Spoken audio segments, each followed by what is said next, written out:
শৈশবের স্মৃতি বিজড়িত স্থান। এখানে আমরা আমার চাচাদের একটা 10 কেয়ারের একটা আনারস বাগান ছিল। এইখানে আমি ছোটোবেলায় গরু চড়াতাম, কিন্তু নগরায়নের আগ্রাসনে এখন এখানে সেন্ট্রাল জেলে যে আমাদের গ্রামেই এখানে অনেক বাড়িঘর হয়েছে, অনেক পাহাড় কাটা হয়ে গেছে।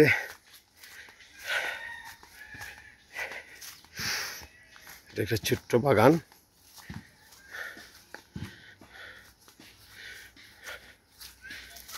অপূর্ব সুন্দর। তোর কোন সাইড?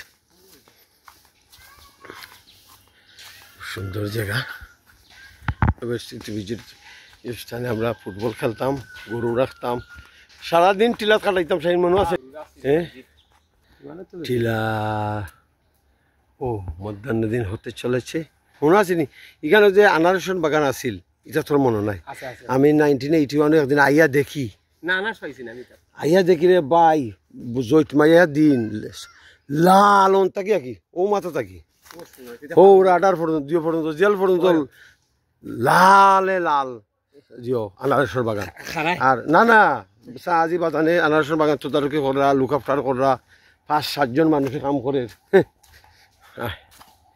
আমাদের গ্রামটা পাহাড় সমতল দু ভাগে বিভক্ত।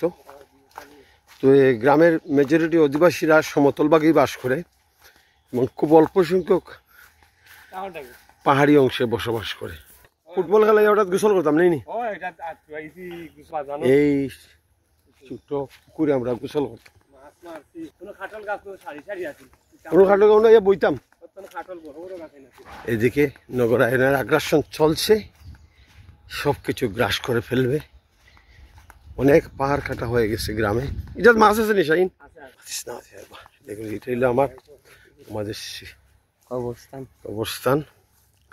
এদের গাছের মুখামো গেলাম না ভাই? কোন দিন? আচ্ছা, গাছের মুখামো যেতে ও ভাই আঠিয়ে দিন। গাছের মুখামো বট কাটানোর নিচে, গাছের বট গাছের নিচে বুঝছিস নি ফর্ম বইয়া। এটা আমাদের সিমেট্রি, মানে কবরস্থান। এখানে কবরস্থানে গরু খেয়ে দিল বেটিরা। কবরস্থানে গ্রামের অনেক আত্মীয় স্বজন, পাড়া প্রতিবেশী ঘুমিয়ে আছেন, তাদের আত্মার মাগফিরাত কামনা করছে। টাকার খবর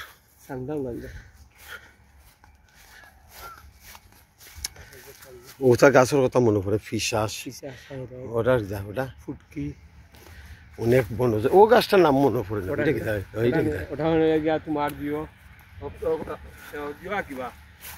ও ফুলটার কথা বেশি মনে পড়ে, এই ফুলটা ফুটকির ফুল।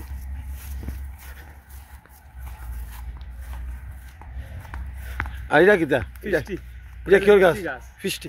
ওটা বেটা, ওটা বনলা গাছ। এটা লুকলুকিনি, লুকলুকি গাছ তো নাই, নয়া কোনটা হইছে? লুকলুকি না, নয়া হইতো কোনটা? এইটা কিটা? এটা শেষ, এটা ওনা আছে পুরানটা। ওটা আমরা বয়াইনি, বয়াই মরুমা সুন্দরী দিদি বয়াই নিবে, আমরা বয়াইনি। ওই তো লুকলুকি গাছ, নয়া লুকলুকিনি। আর এটা শীতল। ও গাছটা কিটা?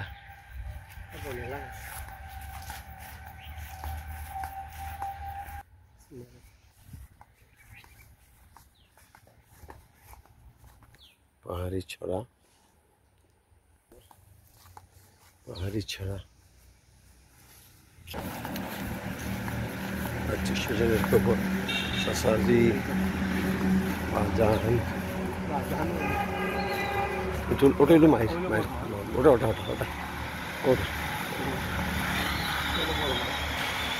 মায়ের পায়ে বড় সে হালাল খবর। আমাদের রাম নীতিশ্বর